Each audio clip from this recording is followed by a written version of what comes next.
मेरा नाम प्राध्यापक संतोष माने, सहायक प्राध्यापक शिवराज महाविद्यालय गढ़।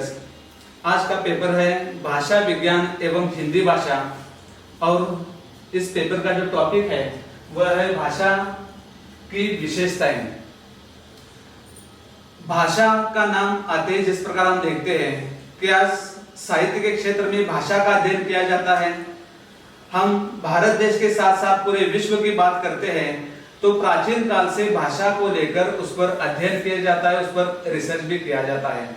भाषा शब्द जो है जो भाष धातु से बना है, जिसका अर्थ है बोलना या कहना।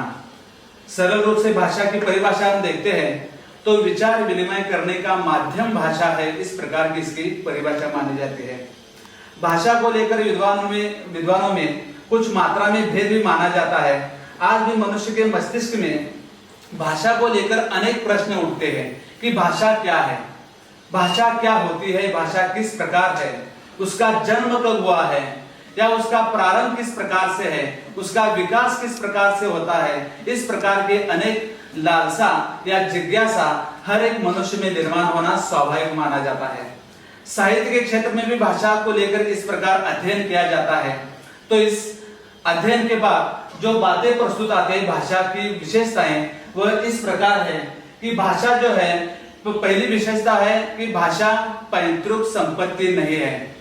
जिस प्रकार कहा जाता है कि जिस प्रकार पुत्र को पिता से संपत्ति प्राप्त होती है, इस प्रकार से भाषा पुत्र को प्राप्त नहीं होती। मनुष्य का कहना है कि इस प्रकार भाषा भी उसके पिता से ही प्राप्त होती है।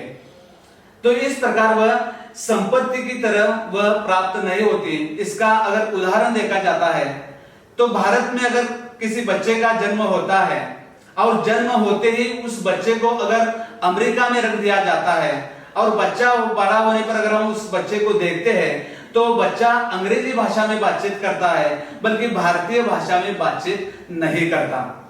अगर वह भारत में उसका जन्म हुआ है, अमेरिका में उसका अगर लालन पालन हुआ है, तो वह बच्चा भारतीय भाषा में बोलना चाहेगा, लेकिन वह बच्चा भारतीय भाषा या अपने पिता की भाषा में बातचीत न करके उस अमेरिका की जो भाषा है उस भाषा में बातचीत करता है।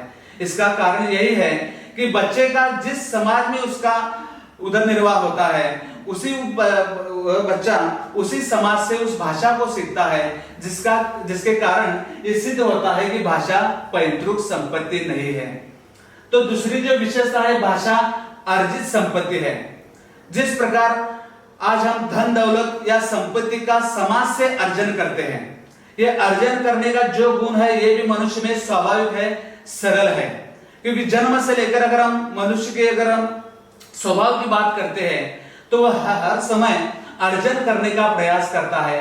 कभी प्रकृति से वह अर्जन करता है, कभी समाज से वह अर्जन करता है। जो भाषा की बात आती है तो भाषा भी हमारे अंदर जन्मजात नहीं होती है या मनुष्य के शरीर में नहीं होती है, बल्कि उस भाषा को भी मनुष्य को क्या करना पड़ता है, अर्जन करना पड़ता है। अगर भाषा अर्जित संपत्ति है और उसका अर्जन एक ही जगह पर किया जाता है और वह जगह है समाज। अगर हमें भाषा का अर्जन करना होता है तो समाज में जाकर उसका अर्जन करके हम अपने पास भाषा का सिंचन कर सकते हैं। किसी जंगल में जाकर या किसी नदी के किनारे जाकर इस प्रकार भाषा का अर्जन नहीं किया जाता, बल्कि उसका अर्जन समाज में जाकर किया जाता है, जिसके कारण भाषा को भी अर्जित संपत्ति माना जाता है। इसका अगर उदाहरण देखते हैं तो बच्चे का अगर जन्म होता है तो वह बच्चा अपनी माँ की ओठों की तरफ वह देखकर जिस प्रकार वह माँ बातचीत करती है, जिस प्रकार वह ध्वनि का प्रयोग करती है, जिस प्रकार वह उच्चार करती है, तो बच्चा भी अपनी माँ के ओठों की तरफ देखता है। जिस प्रकार वो माँ बोल रही है उस माँ का वो अर्जन करता है, उसकी ध्वनि का अर्जन करता है, उसके ओठों पे जिस प्रकार जो हलचल होती है उसका अर्जन करता है और वह सीखता है। जिस प्रकार भाषा की प्रारंभ की बात करते तो पहले वो बच्चा माँ माँ कहता है। जिस प्रकार उस बच्चे की माँ के मुंह में बार बार माँ शब्द आता है तो बच्चा भी वही सीखता है।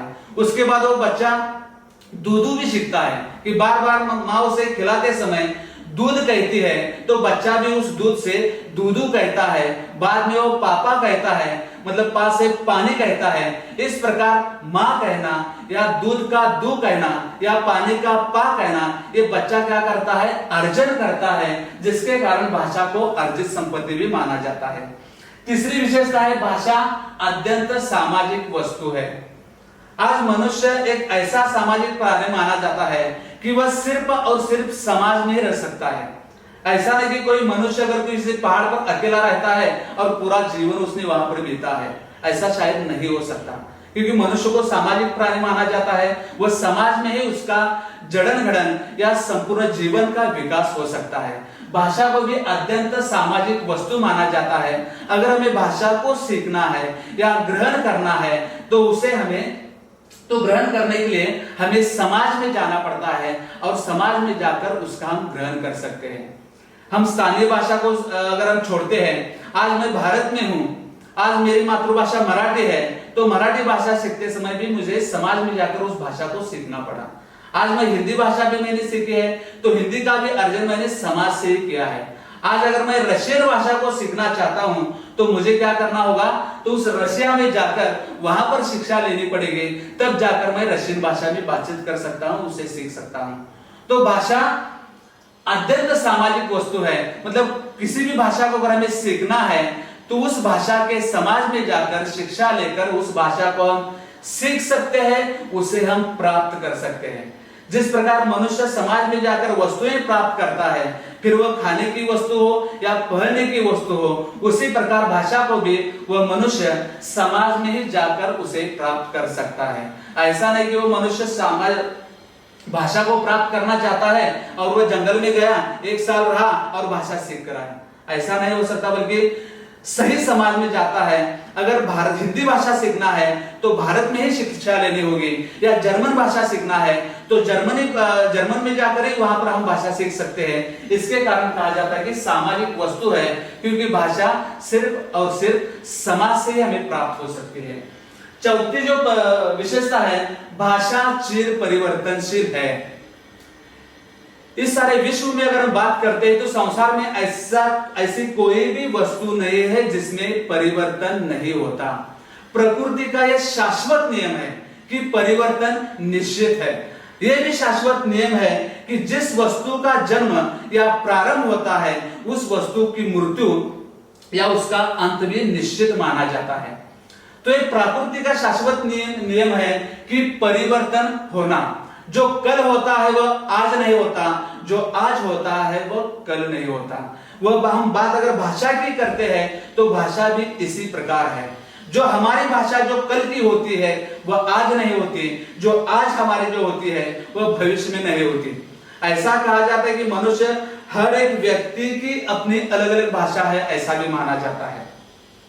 एक घर में रहने वाले अगर 4 सदस्य होते हैं तो उन 4 सदस्यों की भाषा भी एक समान नहीं होती, बल्कि अलग अलग होती है। किसी गांव की बात हम करते हैं तो उस गांव में अगर कोई भाषा होती है तो उस गांव में भी एक भाषा नहीं होती, बल्कि मोहल्ले के अनुसार अलग अलग भाषा होती है। मुसलमानों के मोहल्ले में जाते हैं तो वहां पर भाषा अलग होती है। किसी ब्राह्मण के हम मोहल्ले में जाते हैं तो वहां पर भाषा अलग होती है। तो एक ही गांव में रहने वाले लोगों की भाषा भी अलग नहीं होती, वहां पर भी हमें कुछ मात्रा में भिन्नता दिखाई देती है। तो भाषा चिर परिवर्तनशील है, ये भी एक भाषा की विशेषता मानी जाती है।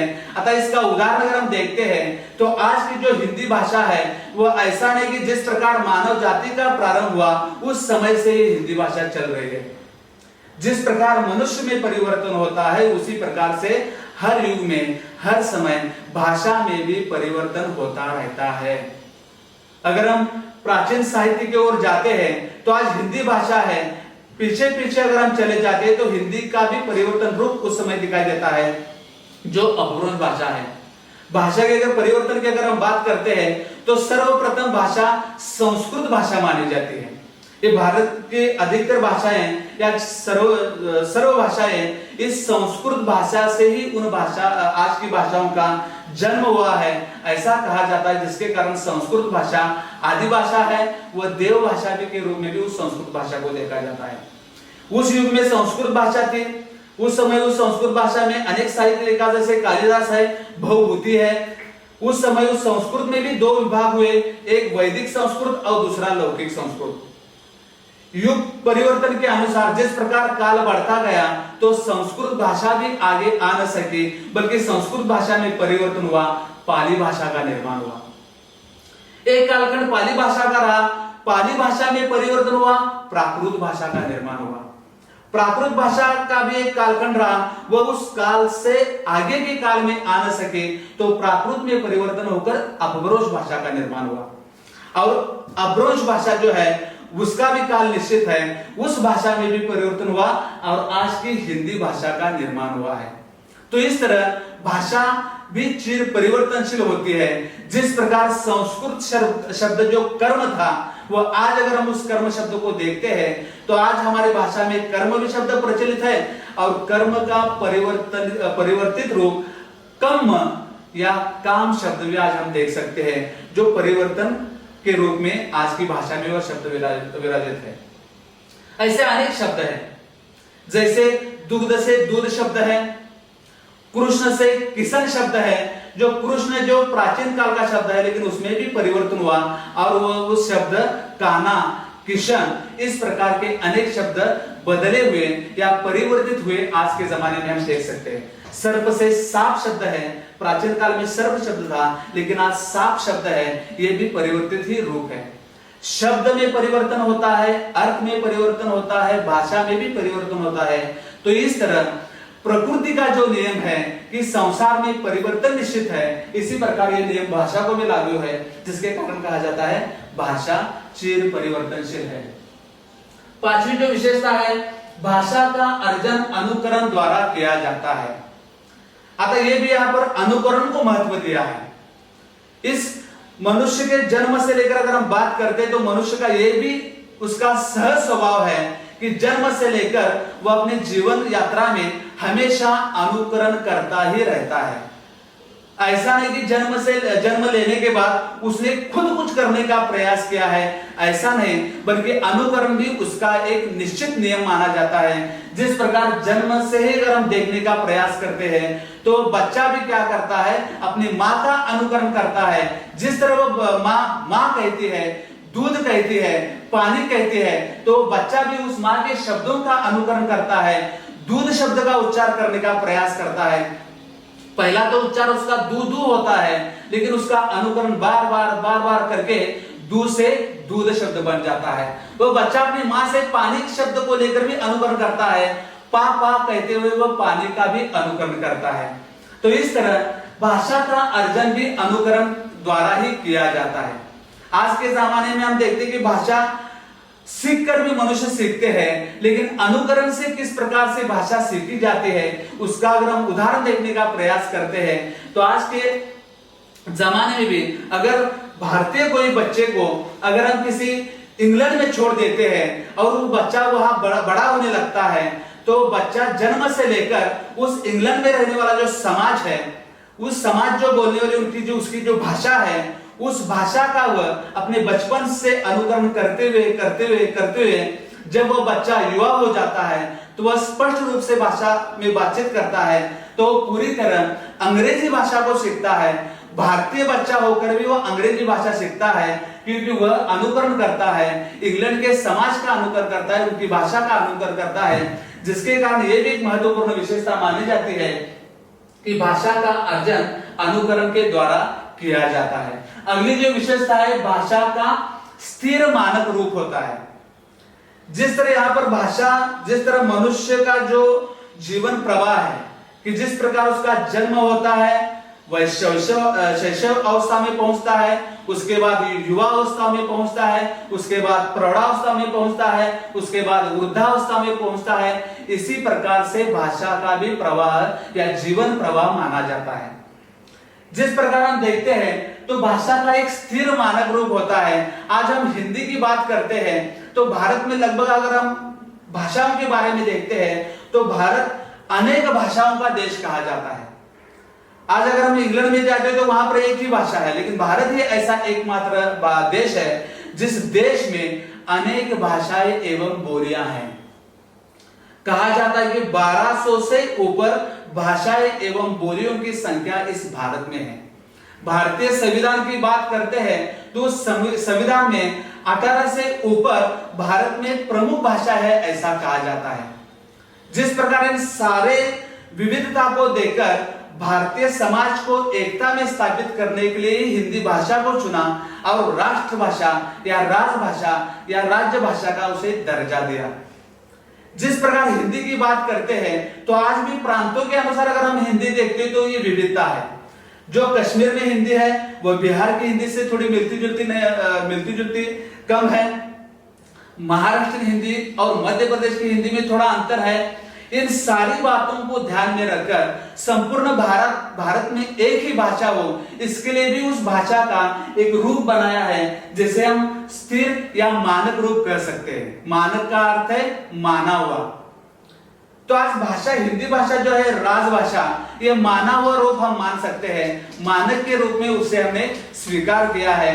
जो हमारे हिंदी वेत्ता जो है उन्होंने इस प्रकार के शब्द हिंदी के शब्दों को लेकर या हिंदी के वाक्यों को लेकर एक स्थिर रूप बनाया है और सारे सरकारी प्रशासनिक कार्यालय में उन शब्दों या वाक्यों को वहां पर अध्ययन के लिए रखा है, जिसके कारण भारत में आज कोई बैंक हो या कोई मंत्रालय हो या कोई कोर्ट हो, वहां पर जो हिंदी बातचीत चलती है वह स्थिर या मानक हिंदी के जो शब्द है वाक्य है उन्हीं शब्दों या वाक्यों को लेकर वहां पर रूप रहता है।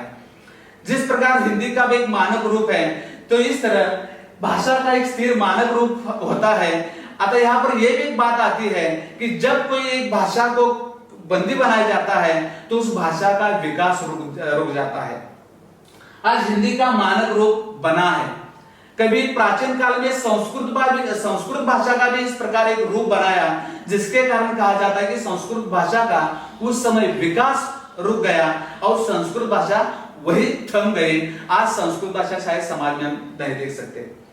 तो इस तरह हिंदी का भी एक स्थिर मानक रूप है। इसका कारण यही है कि भारतीय समाज में हिंदी भाषा एक ही रूप में हो। तो ये भी इसकी विशेषता है। अगली विशेषता है भाषा का कोई अंतिम स्वरूप नहीं होता। अतः ये भी जो विशेषता है ये भी महत्वपूर्ण मानी जाती है कि भाषा का कोई अंतिम स्वरूप नहीं होता। अतः यहां पर एक बात आती है कि परिवर्तन, जिस प्रकार प्रकृति का शाश्वत नियम है कि हर एक वस्तु या चीज का परिवर्तन होता ही रहता है, इसी प्रकार से भाषा की बात आती है। जो संस्कृत भाषा थी वह भी संस्कृत भाषा अंतिम स्वरूप को लेकर समाज में या इस देश में रह न सके, बल्कि वह भी रुक गई।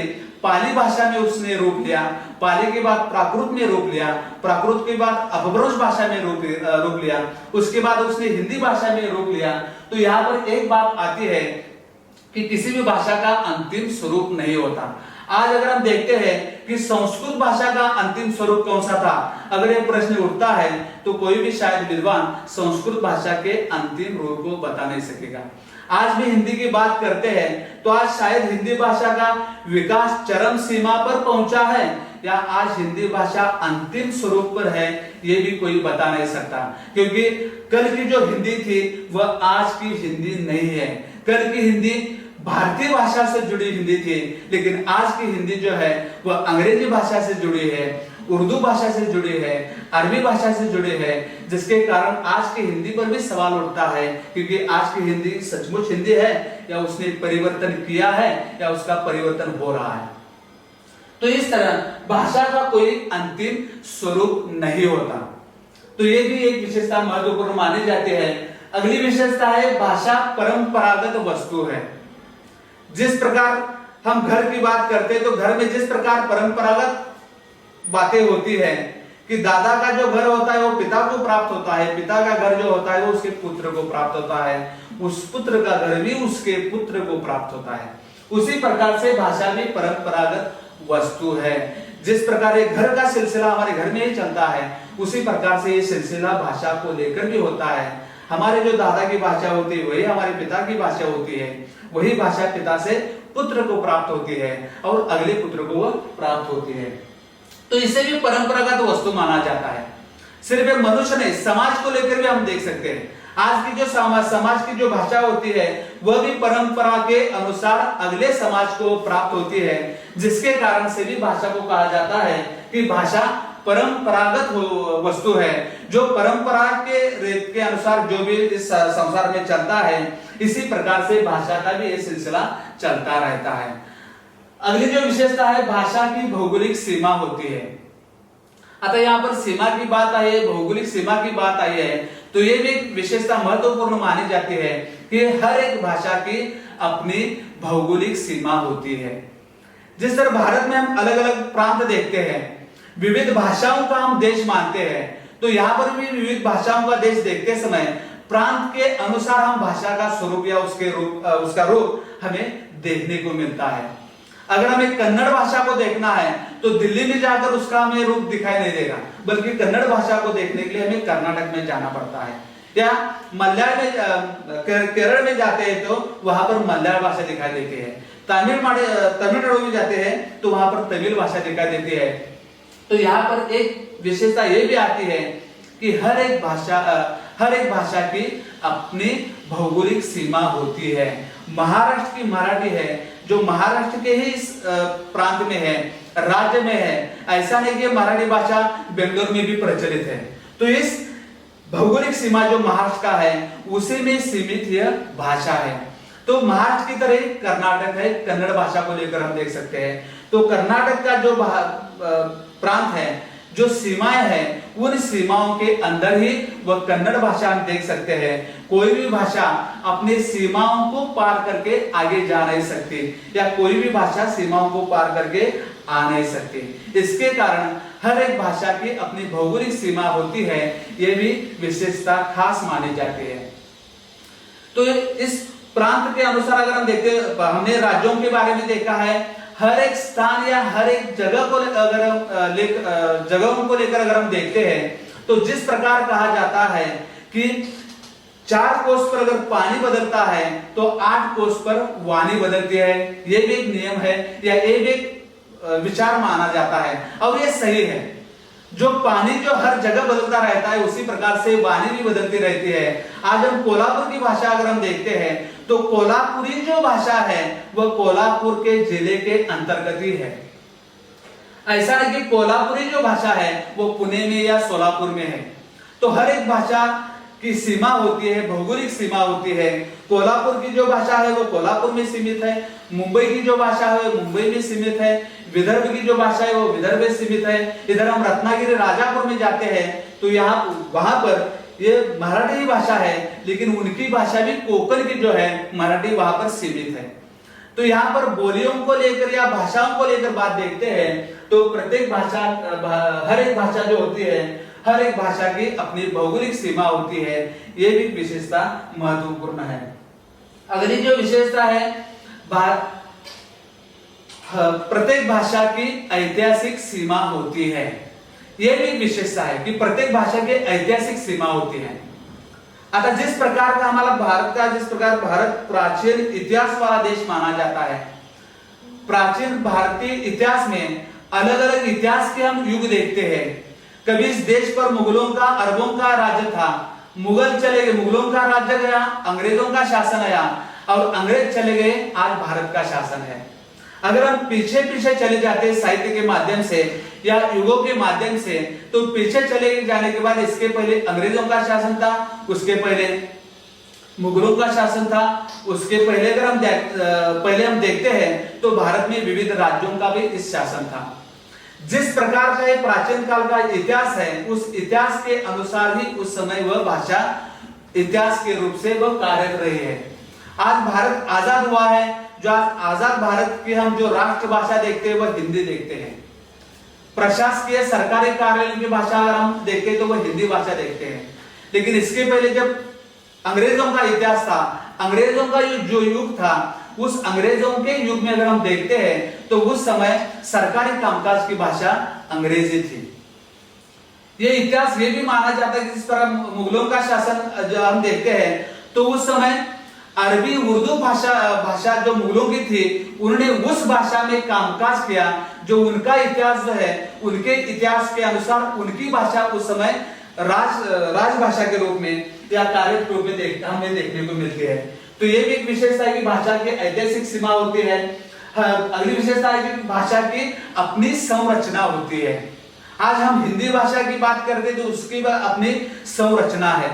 जिस प्रकार स्वर या व्यंजन की बात करते हैं तो जिस तरह क ख ग च च ज है, ये उसका एक अपना उसका रूप है। जिस प्रकार हम रोमन लिपि देखते हैं तो ए बी सी डी ये उसका रूप है। तो संसार में जितनी भी भाषाएं हैं, हर एक भाषा की अपनी संरचना होती है। ये भी विशेषता भाषा को लेकर सारे विश्व में महत्वपूर्ण माना जाता है। अगली विशेषता है कि भाषा स्वभावतः कठिनता से सरलता की ओर जाती है। तो भाषा का ये भी गुण है कि भाषा का जो प्रवाह है, जो यात्रा है, वह भी किस प्रकार है, कठिनता से सरलता की ओर जाना। जिस प्रकार कोई ऊंचाई पर पानी होता है और वो ऊंचाई पर पानी होने वाला प्रवाह करते समय क्या होता है, जब आगे जाता है तो कोई खाई आती है तो ऊपर से वह गिरता है, मतलब कठिनता से क्या होता है, वह नीचे सरल हो जाता है। इसी प्रकार से भाषा है। संस्कृत काल की जो भाषा है, शब्द है, उदाहरण है कृष्ण, जो कठिन शब्द था, आज उस कृष्ण का सरल शब्द कौन बना है, किशन। तो यह भी एक भाषा की विशेषता है कि हमेशा भाषा कठिनता से सरलता की ओर जाती है। अगली विशेषता है भाषा अप्रौढ़ता से प्रौढ़ता की तरफ जाती है। तो जिस प्रकार भाषा का भी एक बाल्यावस्था होती है, भाषा का भी अपनी एक युवावस्था होती है, भाषा का भी अपनी एक प्रौढ़ावस्था होती है, उसी प्रकार उसकी भी ऊर्ध्वावस्था होती है। इस प्रकार भी यहाँ पर भाषा का जो प्रवाह है, अप्रौढ़ता से प्रौढ़ता की ओर जाना या सूक्ष्मता से स्थूलता से सूक्ष्मता की ओर जाना, ये भी एक विशेषता खास मानी जाती है। जिस प्रकार हम देखते हैं कि जो अग्नि शब्द है, कि जिस प्रकार वह शब्द कठिन था या अप्रौढ़ था, अग्नि से आग शब्द बना, वह प्रौढ़ बना, स्थूलता से वह सूक्ष्म बना, जिसके अंतर्गत अनेक ऐसे शब्द है, जैसे सर्प है या दुग्ध है, जो दूध शब्द बने। तो भाषा का ये भी अपनी एक विशेषता है कि वह हमेशा अप्रौढ़ता से प्रौढ़ता की तरफ और स्थूलता से सूक्ष्मता की तरफ जाती है। अगली विशेषता है भाषा संयोग अवस्था से वियोग अवस्था में जाती है। जिस तरह संसार में ये भी हम देखते हैं कि संयोग और वियोग, ये भी संयोग और वियोग संसार या इस विश्व के हर एक वस्तु या जीव जंतु पशु पक्षी प्राणियों को ये जो नियम लागू होते हैं, यही नियम भाषा को भी लागू है। कोई भी भाषा हमेशा के लिए संयोग में नहीं रहती, बल्कि उसका एक काल होता है जो वह संयोग अवस्था से वियोग अवस्था में पहुंच जाती है। आज की जो हिंदी भाषा है, आज हिंदी भाषा की बात करते हैं, कभी वो भाषा संस्कृत से जुड़ी है, लेकिन आज अगर हम देखते हैं तो उसका संबंध संस्कृत भाषा से दिखाई देता। जन्म तो उसका संस्कृत भाषा से हुआ है, लेकिन आज जो हिंदी भाषा है वह संस्कृत से पूरी तरह क्या हुआ है, उसका वियोग हुआ है। संस्कृत भाषा से वियोग होकर ही पाली भाषा का निर्माण हुआ। पाली भी इस प्रकार एक संयोग थी, उस पाली से भी भाषा का वियोग होकर वह पाली से प्राकृत भाषा बने, प्राकृत से अपभ्रंश भाषा बने, अपभ्रंश से हिंदी भाषा बने। जिस प्रकार ये भाषा का प्रवाह है, उसी प्रकार से शब्द भी है। हर एक भाषा के जो शब्द है, वे भी शब्द हमेशा उसकी जो यात्रा है संयोग अवस्था से वियोग अवस्था की तरफ भी जाती है। आज कृष्ण शब्द जो संस्कृत भाषा का था, वह आज किशन है, या अग्नि शब्द संस्कृत भाषा का था, या जिस प्रकार से जल शब्द संस्कृत भाषा का था, आज जल के स्थान पर पानी है, या अग्नि से आग शब्द बना है। तो आज अग्नि और आग शब्द जो है, इस शब्दों को देखने के बाद हमें एक बात सामने आएगी कि संयोग अवस्था से वियोग अवस्था ही भाषा का प्रवाह होता है। इस प्रकार भाषा की विशेषता है, जो भाषा के जो हमारे मन में उठने वाले प्रश्न होते हैं, इन प्रश्नों के उत्तर देने का प्रयास करते हैं। धन्यवाद।